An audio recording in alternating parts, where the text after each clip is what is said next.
It's time for today's travel and cruise industry news. With the latest from travel and cruises around the world, here's your host, Chillie Falls.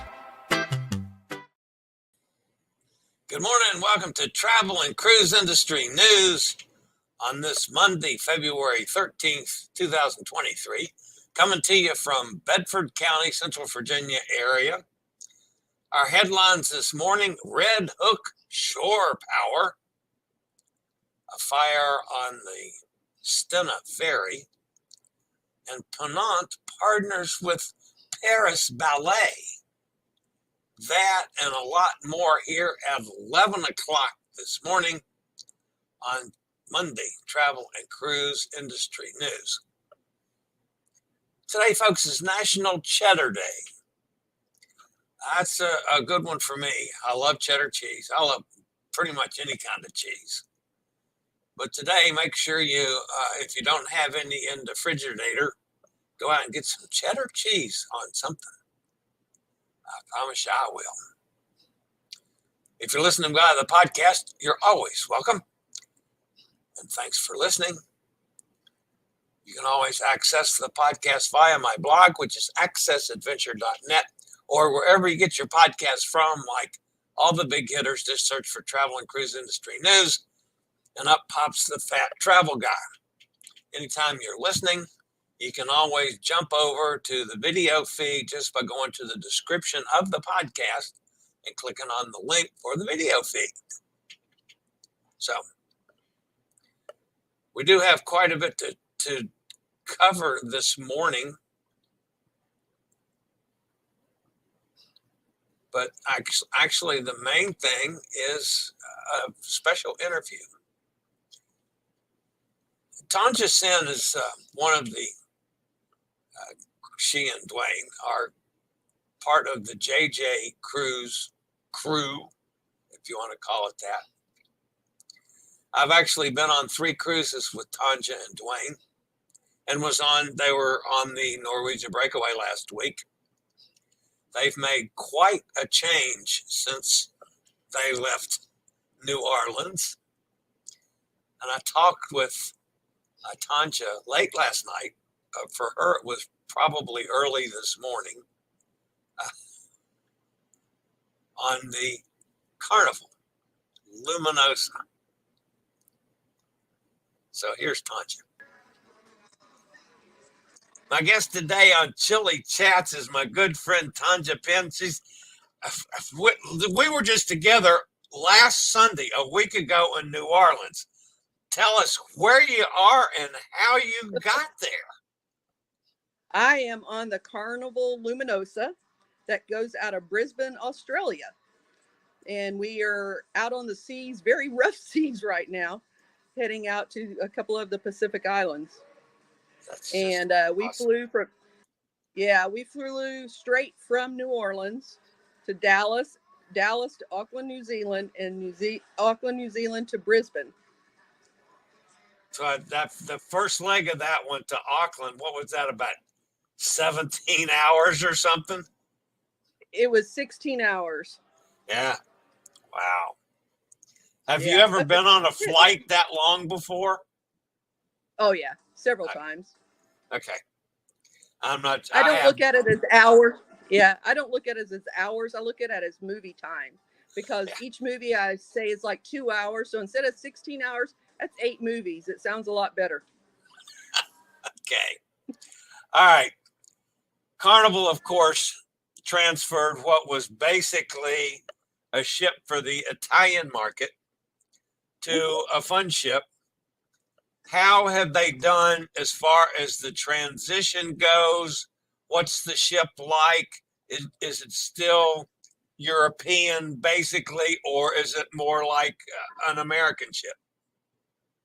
It is like a Carnival regular ship.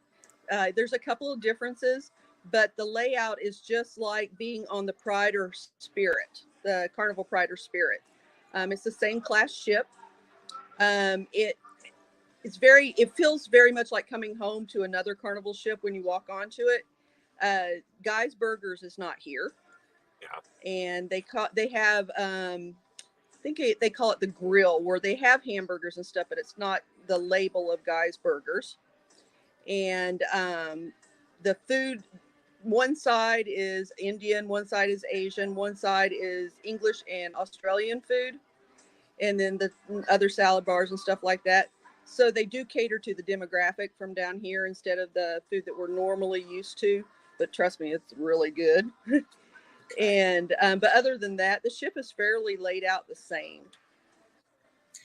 One of the things that I always disagreed with people that complained about MSC all the time was the food was so different. Yeah, it's a little different, but that doesn't make it bad. I love it. I love to, visit other cultures and foods.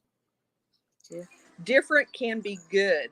Yeah. People, some people just, different to them means no, but different to me is like you. I love different. And my lunch today, I had Korean chicken and mushu pork, fried rice, and some other different areas of Asia, different dishes. But the one biggest difference is down, not necessarily on food, but down in the atrium, where the music groups would perform. There is a giant statue of a person lying down, and the musicians perform right above the bar staff. Oh. So yeah, so there's not that big open area there. There is seating around, and it's a comfortable seating, but the musicians play right above the bar itself. Okay. Service like normal? Oh, spectacular. When we walked on board, we were greeted by every crew member with a smile, said hello, welcome. When we sat down, within 2 minutes we had a crew member coming over. Can I get you anything? When we had our late night pizza a little bit ago, a crew member came over. My name is this. If you need anything, find me, or have somebody find me. I'll get it for you. I mean, it's just spectacular service. Are there other Americans on the ship, or is it more of regional type passengers? We have met a couple originally from Illinois. They live in New York now. And we have met a family from California. And those are the only other Americans we've met or seen. And we're sort of treated as a little bit of an oddity, especially with our Southern accents. People are just fascinated. They're so fascinated. Yeah, but we're very minimal. Have you been to any of the entertainment venues yet? Mm-hmm. We went to the Welcome Aboard show, and we went to the Sail Away party, which is the 10th anniversary of Carnival sailing in Australia.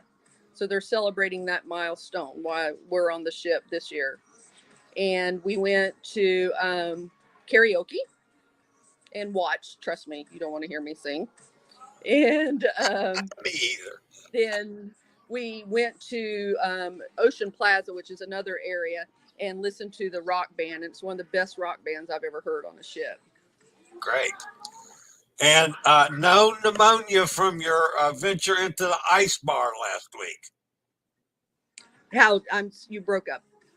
No pneumonia from your venture into the ice bar? Oh, no. We came out of last week's cruise unscathed from our health. Yeah. So me too.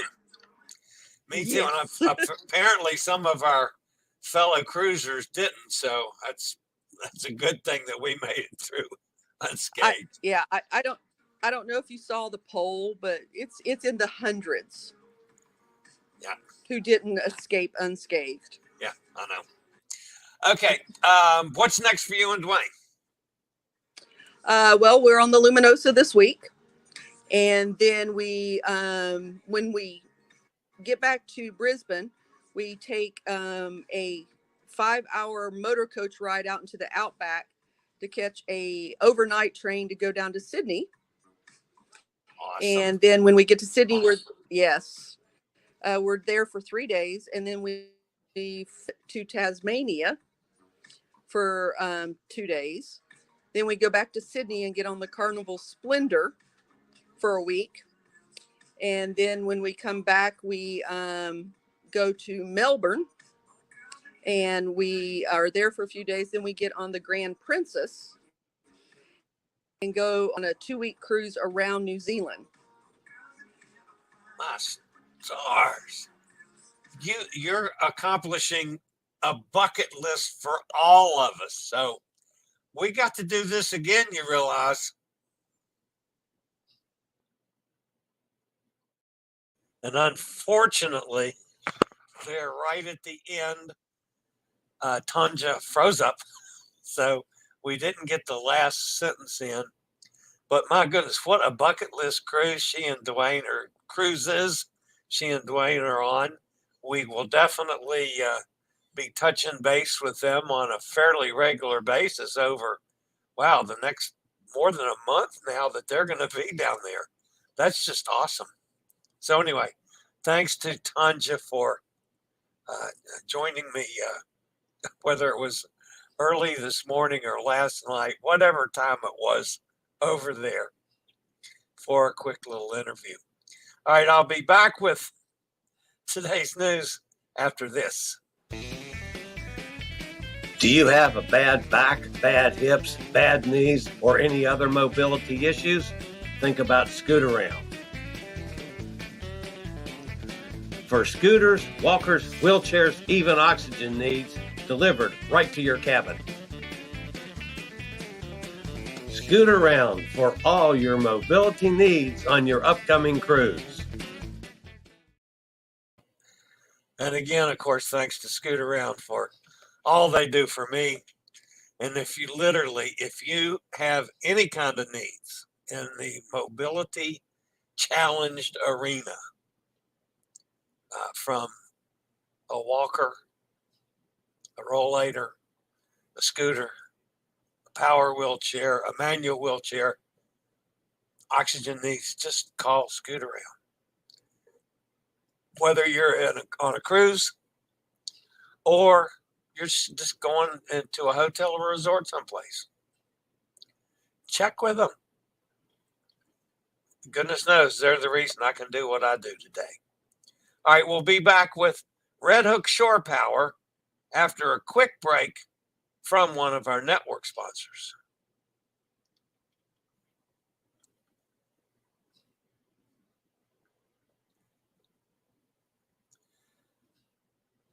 All right, the top story today, we go up to Brooklyn, not Yo-Yo Brooklyn in the house, Brooklyn, but the same place Eddie's from. Back in December of 2022, Mayor Eric Adams announced that MSC's forthcoming year-round home porting from the Brooklyn Cruise Terminal. The ships, according to the mayor, would bring thousands of tourist dollars to New York City.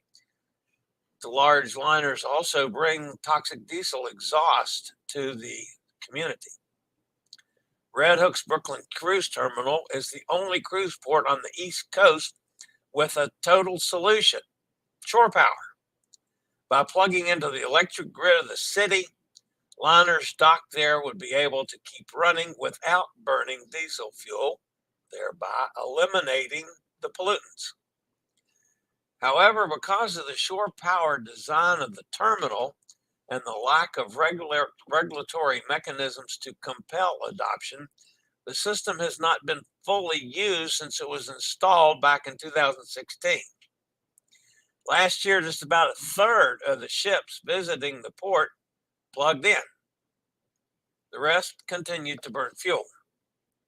Now, unfortunately, that's going to be the case when MSC Meraviglia, which is one of the largest passenger ships in the world, first launches from Red Hook this April. The ship will not be able to plug in because where the connector is located, leading it to spew pollutions into the air of Red Hook. Now, the location of the connector has been addressed. In April of 1921, Mayor Adams, who was Brooklyn Borough President, pledged funds in order to buy the equipment necessary to fix the shore power system of the terminal so more vessels could use it. Unfortunately, that hasn't happened yet. A spokesman for the Economic Development Corporation, which administers Brooklyn Cruise Terminal, said that ordering was in the works and installation due by the end of the year. British Cruise Terminal's $21 million shore power system was expected to eliminate roughly the same amount of carbon dioxide as getting 300 cars off the road per year, as well as 95 tons of nitrous oxide, that's 6.5 tons of particulate matter, from the air. But there is no regulatory mechanism that compels liners to plug into the system. However, most cruise ships want to do this. At BCT, that's Brooklyn Cruise Terminal, the sockets of the shore power crane align with the electrical sockets on, like the Queen Mary 2, and several of the smaller ships run by Princess, all of which have already docked at Red Hook. However, other ships don't align, as is the case for Meraviglia. Now, folks, to put this kind of in simple terms, you got to multiply it, but this is an analogy, guys, from a non-technical, non-electrical person. You have a plug in your wall that's down, what is that, about a foot off the ground? And let's say you have something, let's say you have something up here that you have to plug into. Okay? You have to use an extension cord to get up there. Well, this is kind of like an extension cord, only one up well bigger. From where it plugs in, the smaller ships plug in, to where the bigger ship has to plug in, or bigger ships, it's got to extend the connection from the power source. Okay? And unfortunately, that costs money. Now, to get this done, is going to take some work, too. All right? It's about $1 million worth of upgrades of the $30 million capital investment. Of that $1 million, $750,000 was committed by Adams back in 2021 to pay for a cable positioning device to facilitate vessels' connections. Now, I have spoken this morning to General Manager Ken Winkler of the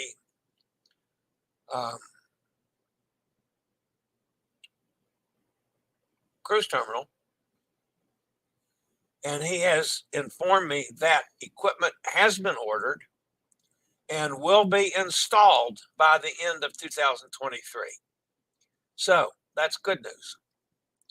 The end of that situation is on its way. The first probably 6-7 months that Meraviglia will be there, it's still going to be a little dicey with pollutants, but they're on the way to getting it fixed. So that's the latest report from Red Hook, and congratulations to those guys. That's going to be, well, it's number one, it's tremendous that there will be year-round cruising from New York now, although it worries me a little on sailing in the wintertime and being able to get there and stuff, but still, year-round cruising from New York. They'll be able to do it with shore power. A little bit of a dicey story from this weekend. Emergency services were called to respond after a fire broke out on a ferry traveling between Ireland and Pembrokeshire on Saturday night. The fire started coming from one of Stena Europe's engines on the Stena line service between Rosier Europort, that's in Ireland, and Fishguard, that's in Wales. At the time of the fire, the ferry was 2 nautical miles off Fishguard Harbor. The crew on board the ferry extinguished the blaze. The company said that the crew had dealt with the fire quickly and without further support or incident. Then the fire temporarily reignited, but was dealt with again by crew. However, with the second fire, emergency services were also called to help as a precaution. Fish Guard and Mulgrove Coast Guard rescue teams responded, as well as 3 RNLI lifeboats, the Welsh Ambulance Service, a Coast Guard helicopter, and an air ambulance. Dyford Pals Police and Mid and West Wales Fire and Rescue also were involved. Firefighters were spraying the funnel down to cool it off once the ship had docked. The ferry company thanked the emergency services who had deployed significant numbers of their resources as a precaution. Stena Line says there were no injuries and all 88 passengers, 59 crew members on board had disembarked safely, with the voyage delayed by about a half an hour while the blaze was dealt with. The ship has been removed from service while an investigation into the source of the fire is conducted.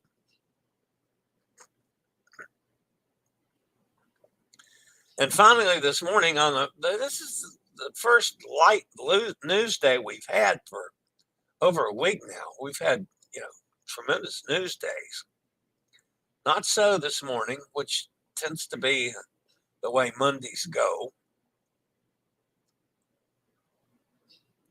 Ponant has announced an exclusive partnership with the Paris Opera for a themed voyage from Athens to Venice in 2024, dealing with their ballet. The 7-night itinerary, August 1st to the 8th, on La Strahl, will welcome 6 dancers from Opera's ballet company, including prima ballerinas Valentine Colasante and Matthew Ganio, for a program of performances both at sea and ashore, themed lectures, and introductory ballet classes. Rates start a little more than $4,000 per person based on double occupancy. The prima ballerinas and dancers from the Paris Opera Ballet will take part in 2 sessions with guests, where they will share details about their careers and what drives them, according to the company. There will also be 2 screenings of performances and excerpts from documentaries on dance, followed by a discussion. Ponant and the Paris Opera Ballet have also created 2 danced lectures involving rehearsal, the pas de deux in front of an audience, and invitation to find out what goes on behind the scenes preparing a ballet. To complete this immersive onboard experience, travelers will have the opportunity to take part in an introductory classic ballet class with a dance teacher from a Paris opera. The dancers will hold 2 exceptional performances planned with extracts from the great classical and contemporary ballets in the Municipality Theatre of Corfu on August the 3rd, and the Dubrovnik Theatre Martin Drezik on August the 5th. Wow, I slaughtered that one. Apologies to the folks in Dubrovnik. I thought I had it down and then slaughtered it. Anyway, Ponant, who I rarely get to talk about, partners with the ballet. That's pretty cool. All right, let's go see who's with us this morning over in the chat room. Mike's here. Hi, Mike. Fraser's with us. Hey, Fraser, I haven't seen you for a little bit. Good to have you back with us. Katie's here. He says, hope you're good. Yeah, I am. Getting ready to go again, Fraser, we have gone almost a month this time. We did have a little issue this weekend with a plumbing in the house. And we've got the people, I don't know if they've come in while the show's on, but they called the truck is on its way. We have been, had some flooding issues, and it's been a kind of a mess. But that's going to get fixed this morning. We're not sure if it's internal or possibly from the septic system that the farm is on. We'll find out. And then we had a ton of rain yesterday too, which anyways, it's been a mess here. But that's going to get fixed today. Nikki's with us. Hi, Nick. Fraser. Oh, Pacific Islands are on my bucket list. Hopefully the rough seas will be worth it. They look stunning. Yeah, I imagine the rough seas are the outlying from the typhoon that's down there, Typhoon Gabrielle, which pounded New Zealand over the weekend. But it's come across from Australia, across the straits between Australia and New Zealand. And that seems to be the general direction where the last time I checked, Luminosa was. So I imagine what Tonja was feeling is some of the outer rough seas from that storm. Just a guess on my part. Carol's with us. Hi, Carol. Katie says, hope everyone is well. Kenneth's with us. Hi, Kenneth. How things up in Pennsylvania? Princess Cruise Line has some great deals to go to Hawaii, some for $600. Wow. $600 per person on a 16-day cruise. That's pretty awesome. And I think I saw someplace that they're running $50 deposits for today, maybe on Princess Cruises. I think that's what I saw. Anyway, folks, while I don't really promote cruises as a general rule on this channel, man, check it out. 16 days to Hawaii for $600. I mean, I'd go in a hammock to Hawaii for $600. So, yeah, that's a pretty good deal. So, Martine is with us. Hey, Chillie, hope everything is well. Martine was on the breakaway with us last week. I hope you're well, Martine. So she was one of my crew that ate dinner on almost every meal together for that ship. And she's just an absolutely lovely person. Glad to have you with us. So I'm getting ready to go pal around some with another one of our buddies. Martine's from Canada. She's one of those northern folk. And one of our other pals is in Maryland that is going to be on the Enchantment of the Seas with me next week. Okay, so my schedule next week, folks, so everybody will know, I'm going to leave here on the 22nd and drive to Baltimore. I'm going to leave after the show on the 22nd and drive up to Baltimore. I'm staying overnight, the same place that I'm leaving my car for a month. I could, even though it was not required that I stay in the hotel, I mean, I could have driven in on the morning of the cruise, and from here to Baltimore, I could do that because my appointment's not till like 1 o'clock to board the Enchantment. I could easily drive up there on the day of the cruise. And I guess I'm paying for my car to be parked for almost a month. But there wasn't a requirement that I stay overnight in the hotel. I just can't do that. So I'm going to go spend the night in the hotel, the night before. I don't mind that. I don't mind going to Baltimore. Maybe I'll get up there in time to eat dinner. I like a lot of places around Baltimore to eat. So, to me, that's it's not costing me that much either. In the middle of the winter, the rates in Baltimore are very reasonable. But no, they're cheap. They're really cheap. So I've got to You know, a nice room for really for like $75. So anyway, and that includes breakfast.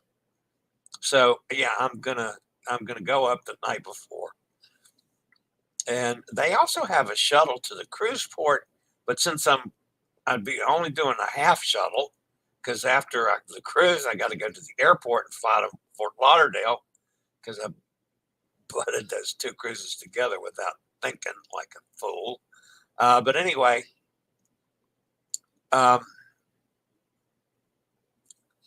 so that's what I'm going to do. I'm going up on the 22nd. Now, the 23rd, folks, maybe I can do a show early on the 23rd and get it on. Maybe do like I do a show on a port day, like 8 in the morning or something. So rather than canceling the day out completely, I'll do a show early, since I don't have, it's a relatively late check-in at the port. So that's what I'll do. At first I was going to cancel the show, but I won't. I'll do the show like normal on the 23rd. And then, of course, when I'm at sea, the show is normal time. When I'm in port, and I'll be announcing those as I go, I'll be doing shows early in the morning, so I've got the freedom to go ashore. So that's what the schedule is going to be. Kenneth says, Chillie, how was your embarkment for the breakaway on the cruise? Hours when we were on there, it was a horrible, took forever. Actually, mine wasn't bad, Kenneth,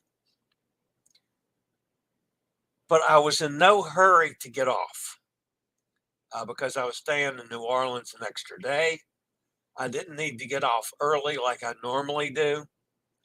So I let the throngs get out of my way, basically. So it was like, wow, an hour and a half or so after they started disembark people before I even went down to the wheelchair area. I know it was still, wheelchair off, as opposed to, hopefully by now it'll be get wheelchairs at the curb and be able to get off get scooters at the curb so you can get off with scooters. But I had to, go down and trade my scooter in for somebody pushing me in one of those horrible, uncomfortable wheelchairs. But there were quite a few people down there in line, but it went relatively quickly. So they had plenty of people, that they're running back and forth. So I maybe sat down there for a half hour or so, waiting for my turn. And then getting off, there was no waits for elevators. There was maybe 2 people in front of me at the station to go through customs, which was just facial recognition stuff, so that was easy.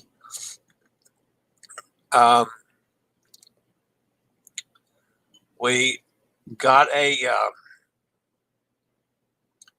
baggage handler there when we got into the luggage area, a porter. He grabbed my walker and suitcase. Actually, I had a little trouble finding the suitcase. It took an extra couple minutes, but not bad. Like in 5 minutes, we had that, and then went out to the Uber area. The Uber area was still extremely crowded. And quite frankly, people paying no attention to somebody sitting in well, by then I got out there and transferred to my walker to wait for my Uber driver. My Uber driver was tied up in traffic. We were texting back and forth, so I knew he was on his way. So I just had to sit and wait. and people were bumping into me and running over me, and it was just that people are so unaware of handicapped folks or disabled folks that when they're in a throng of people. But overall, it wasn't too bad. I mean, I've been through lots worse. I've been through better, but I've been through a bunch that were worse. So, it's like everything with Norwegian Breakaway. They did a lot of things really well, but there are a few things that were poorly done. Overall, I was pleased with it. Like to see a few things changed. Martine says my embarkation was different from New Orleans. I had to wait in a room until all the special group were in. Not my favorite. The debarkation was very smooth. Yeah, that's one thing that Norwegian does. They hold people in a big room until maybe, I don't know if it's the time or the section is ready to go.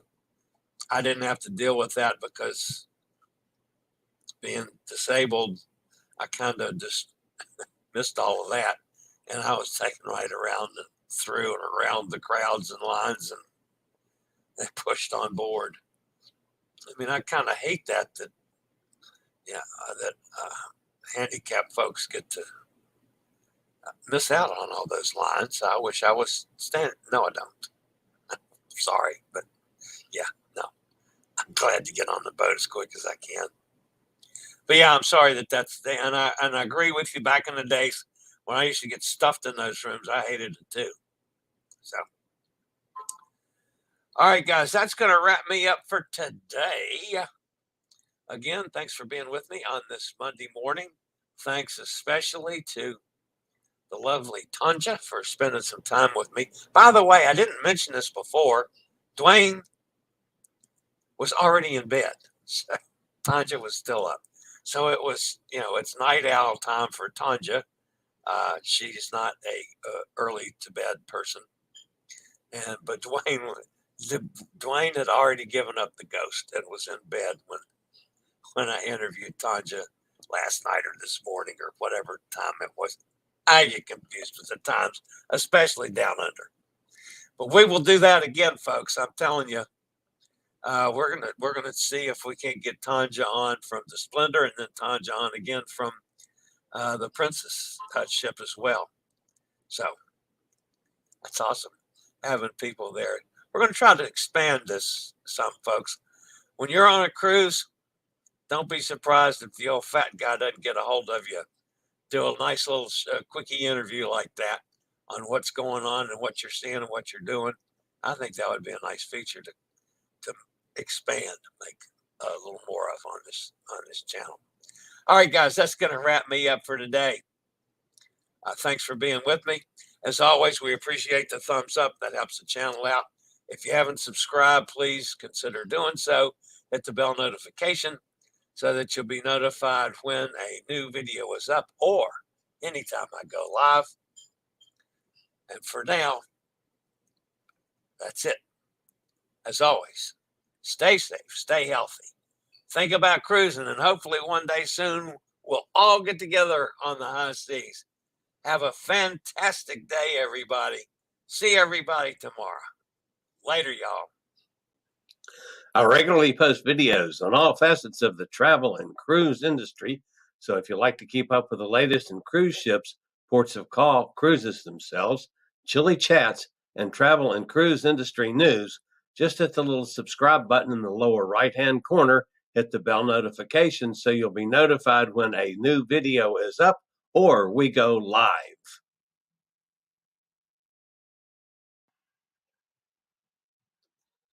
This video was produced by Chillie's Cruises.